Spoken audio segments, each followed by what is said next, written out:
The Lord be with you. And with your spirit. A reading from the Holy Gospel according to Mark.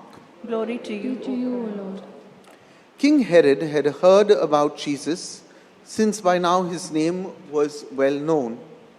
Some were saying John the Baptist has risen from the dead, and that is why miraculous powers are at work in him. Others said, he is Elijah. Others again, he is a prophet like the prophets we used to have. But when Herod heard this, he said, "It is John whose head I cut off. He has risen from the dead." Now it was the same Herod who had sent to have John arrested and had him chained up in prison because of Herodias, his brother Philip's wife, whom he had married. For John had told Herod, "It is against the law for you to have your brother's wife." As for Herodias, she was furious with him and wanted to kill him, but she was not able to because Herod was afraid of John, knowing him to be a good and holy man, and gave him his protection. When he had heard him speak, he was greatly perplexed, and yet he liked to listen to him. An opportunity came on Herod's birthday, when he gave a banquet for the nobles of his court, for his army officers, and for the leading figures of Galilee. When the daughter of this same Herodias came in and danced, she delighted Herod and his guests. So the king said to the girl, "Ask me anything you like, and I will give it to you." And he swore her an oath, "I will give you anything you ask, even half my kingdom." She went out and said to her mother, "What shall I ask for?" She replied, "The head of John the Baptist." The girl hurried straight back to the king and made her request, "I want you to give me John the Baptist's head here and now on a dish." The king was deeply distressed, but thinking of the oaths he had sworn and of his guests, he was reluctant to break his word to her. So the king at once sent out one of the bodyguards with orders to bring John's head. The man went out and beheaded him in prison. Then he brought the head on a dish and gave it to the girl, and the girl gave it to her mother. When John's disciples heard about this, they came and took his body and laid it in a tomb. The Gospel of the Lord. Praise to you, Lord Jesus Christ. Please be seated, everyone.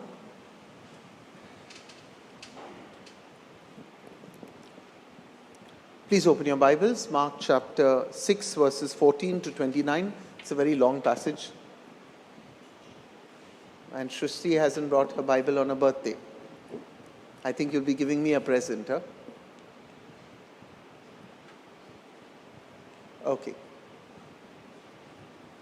So, today's Gospel, my dear brothers and sisters, finally answers a question that has been literally holding the reader in suspense right from the beginning of the Gospel of Mark, from Mark chapter 1, verse 14.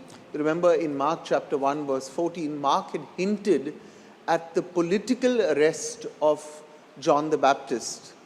And he, as it were, has saved the full report of what is really happening to John the Baptist in chapter 6. He began by saying John was arrested in Mark chapter 1, verse 14. And then till Mark chapter 6, he doesn't tell us what happened to John. Now we know. Now we know the full story. In Mark chapter 1, verse 14, he had begun by reporting the words. He says, "Now after John was arrested." After that, as I said, we don't hear of John the Baptist till this very moment in Scripture. Now, having heard of him and of this very gruesome death, we are bound to ask one question. Where is the good news in this text of Mark chapter 6, verses 14 to 29? Because what we are hearing is supposed to be good news, and there's anything but good news. This passage is very sickening, even when it's told as it is done today in a flashback format.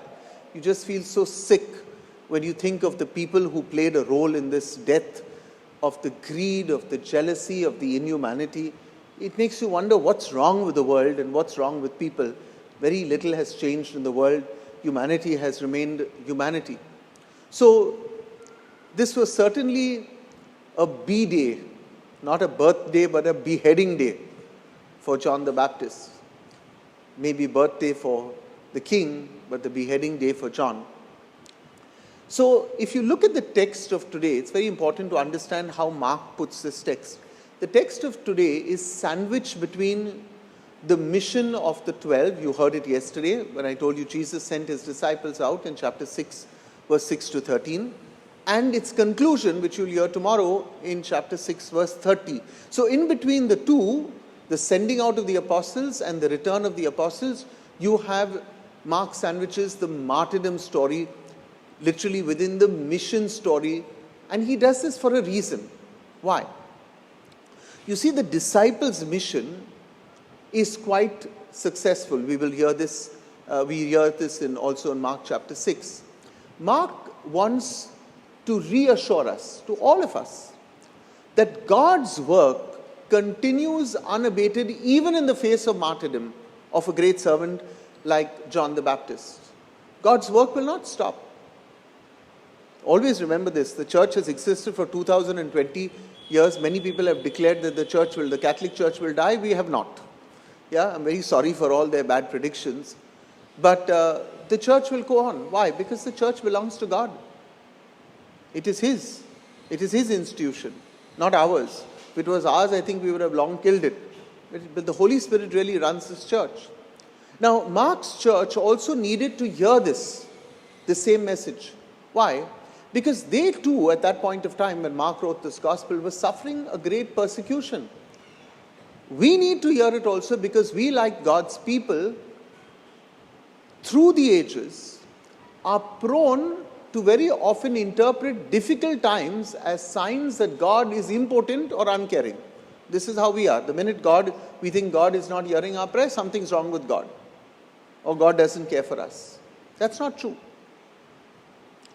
So the villain here in today's gospel is very obviously a man called Herod Antipas. Now don't confuse him with the various Herods in the Bible. First of all, Herod Antipas is not really a king, even though the Bible refers to him today as the king. He was what was called a tetrarch. Okay? Now, the term originally meant one of four rulers or one of four parts, tetrarch. But it later on came to mean that he was a governor with some limited authority. See, Herod Antipas ruled over Galilee and Perea. We know this when we read the Gospel of Matthew, chapter 14, verses 1, also in Luke chapter 9, verse 7. We know that he ruled over this part. Herod Antipas had another brother. His name was Archelaus. And Archelaus ruled over Judea and Samaria. And then he had another half-brother called Philip. And Philip ruled over the Gentile territories and those territories that were on the far side of the Jordan River and parts of northeast of Galilee. Now, Herod Antipas, our villain of our story, ruled at Rome's pleasure. He was subject to Rome's guidance and Rome's laws. He couldn't do whatever he wanted. That's why he was not really a king. He was really, the best word would be, he was a governor. He reigned from the year 4 BC, but he was finally deposed and sent into exile in the year 36 AD, which means that for 40 years his reign carried on. And that reign came to an end not long after his involvement in the deaths of John and Jesus. You see, like most people, Herod thought that they can mess around with other people's lives till they met their own Waterloo. Herod, who thought he was invincible, met his defeat. Nobody is invincible. Sometimes people who cause you great pain may cause you pain for many, many years. Herod was a pain for everybody for 40 years. In the end, he himself was kicked out. There is a punishment for evil. Never think that, how long am I going to suffer? Some people have suffered years. But remember the last word, and I like that word from Scripture. Vengeance is mine, says the Lord. Vengeance is mine, says the Lord. It is not ours. A lot of us want revenge. And that's what kills us. But vengeance belongs to God. It does not belong to you and me. We should never take revenge in our hands. We'll make a mess of it. Let God decide what is best, even for the person who causes us great pain and harm. My dear friend Father Larry used to always say, at one time there was this habit of writing letters against priests, anonymous letters to the bishop. And he once discovered, much to his horror, that the person writing anonymous letters about him was a fellow priest whom they confronted. And I said, Larry, don't you ever feel like writing him another anonymous letter and telling him how miserable he was? He said, I would never do that. He says, what you do to others comes back to you. He says, don't do that. You treat them with love. You treat them with respect. Now, coming back to our gospel, the reason given by Mark for John the Baptist's killing, if you look at history books, differs considerably from the Jewish historian Josephus, who wrote at that point of time. According to Josephus, Herod was alarmed by John's popularity. And he also feared a rebellion if he was not stopped, if John was not stopped. So, secular teaching tells us that Herod decided, therefore, that it would be better to strike first and get rid of John the Baptist before his work literally led to an uprising. So there are two views as to why John the Baptist was beheaded. Now what Herod was hearing about Jesus began to disturb him. Once again his fears got the better of him. You see, in less than 2 years, the same Herod was to be complicit in the death of Jesus. When Pilate tried to evade responsibility, you'll remember, for the execution of Jesus, what did he do? He sent Jesus all the way to Herod Antipas, the ruler of Galilee. He said, try him. You see, when you get involved in one sin, it's a matter of time before you get involved in another sin, and another one, and another one, and another one, and it never ends. Sin is very murky. It's like a whirlpool that keeps sucking you in. So the gospel of today also tells us that Herod made an unwise promise. And not only did he make an unwise, or if I may say a very foolish promise, look what also brought so much of suffering into Herod's life finally, because the other thing was pride. That pride would not let him back down. As a result, John's head was to be served on a dish as if it was some part of some menu at that meal. Look at the sin. It goes on and on and on. You see, John the Baptist was really a channel of grace for King Herod, if only King Herod understood. We are told that the king, as we heard in scripture, liked even to listen to him. But the people around Herod, and perhaps sometimes his own unruly appetites of sin, got in the way. Now, doesn't that sound familiar for all of us? Because we too get trapped. And then we act so often in our own lives out of a lack of freedom. So I want to end this homily very quickly by throwing 4 different learnings for you. What can we learn from the gospel? First, the passion of John, the precursor, or the Baptist as we call him, ends in death. The passion of Jesus, the Messiah, ends in resurrection. You see, the last word for a Christian is not Good Friday, but it's Easter Sunday. We are not called to stand around and sigh at the foot of the cross. We are not supposed to be that. We are supposed to be a people who believe in the empty tomb. We are to walk with hope to the empty tomb. The last word for Christianity is the resurrection, not death. The second learning that we have, the gospel today tells us of the sordid story of the final hours of John the Baptist. He was beheaded for a frivolous promise of Herod. Writing to us, St. Paul, in his letter to the Hebrews, reminds us also to remember those who are in prison as though you were in prison with them. And tonight I'd like to pray for all those who are unjustly imprisoned. I want to remember Father Stan Swami and all the many political activists who stand for justice and who stand for truth. And we need to pray for them. Pray without ceasing for them. We know so clearly that these are political arrests. And I am very happy that Cardinal Oswald Gracious took up this matter with the Prime Minister when he and the two other cardinals went to have a meeting with the Prime Minister. I'm glad that he brought it up.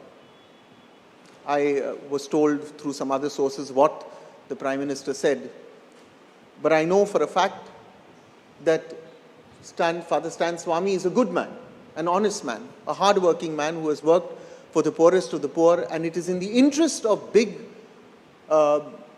industry, big politicians, of people even in government, to very often imprison falsely across the world good people, to shut them up. The problem is that a lot of us good people sitting in the pews continue to remain silent. You see, intimidation and fear has been used by cowards like Herod for years, for centuries. But Herod is a coward, was a coward, and the Herods of today are also cowards because they manipulate systems. And St. Paul tells us, let us pray for them. The third thing, all of life is a choice, and what we choose, my dear brothers and sisters, can help us to motivate ourselves, or it can demoralize us. All of life is a choice. Herod's banquet is only the first of the two banquets that you are going to hear in Mark chapter 6. You know who has the second banquet very soon? Jesus. Jesus will host the second banquet, we will come to it next week, in the middle of nowhere for thousands of nobodies with nothing to offer them, given 5 loaves and those 2 fish. At that feast of Jesus, greed and fear will have no place. Why? All of them will be fed to the full. There will be scraps left over, we are told. It depends whose banquet do we want to sit at. At the banquet of those who manipulate systems, just so that we are in the good books of people, even if those people are Christians and Catholics. Or do we want to sit at the banquet of our Lord Jesus Christ, where the poor sit? Very often, as I've said to you, I have politely declined certain invitations because I feel my presence at that function will be conflicted, will send the wrong idea. It is important even for us to take a stance. I may love somebody pastorally, I may care for somebody pastorally, I may minister to them pastorally, but I may decline an invitation publicly. My job as a priest doesn't stop because you're a bad person or I'm a bad person, whoever. But my position becomes tenable when I start associating publicly with certain people in public places. Learn to take a decision. You don't become popular because you do this. You become unpopular. Jesus never came to become popular. He came to be faithful. Finally, this story serves another purpose as well. John the Baptist speaks the truth, and this account tells us of the consequences of pronouncing the truth. So even while we affirm with Jesus that the truth will make you free, as we read in John chapter 8, verse 32, the truth will make you free, we must also recognize that the truth will get you arrested and killed, like Father Stan Swami, who's arrested. The deaths of John and Jesus warn us that God does not always reward faithful discipleship with an easy life. Because I love you, Lord, it doesn't mean I'm not going to be arrested. The prophetic Christian might be beheaded, might be crucified, might be thrown to the lions, might be expelled from college, might be fired from a job, and may be required to apologize to a bishop for having only spoken the truth, but you stick to your guns. I remember Saint Oscar Romero, who was hauled before John Paul II, also saint, and given a lecture and a dressing down for his stance that he took in San Salvador. I often wonder how these two saints today are in heaven. But this is history. St. John Paul II, as Pope, gave St. Oscar Romero a dressing down. He fired him. What did Oscar Romero do? He continued. He followed his conscience. He was killed, assassinated while celebrating the Eucharist. You see, Christianity doesn't throw a blanket over you and say you are not going to be suffering after this. You see, the truth teller's road is narrow and it's filled with potholes. And we should not expect applause for preaching prophetically.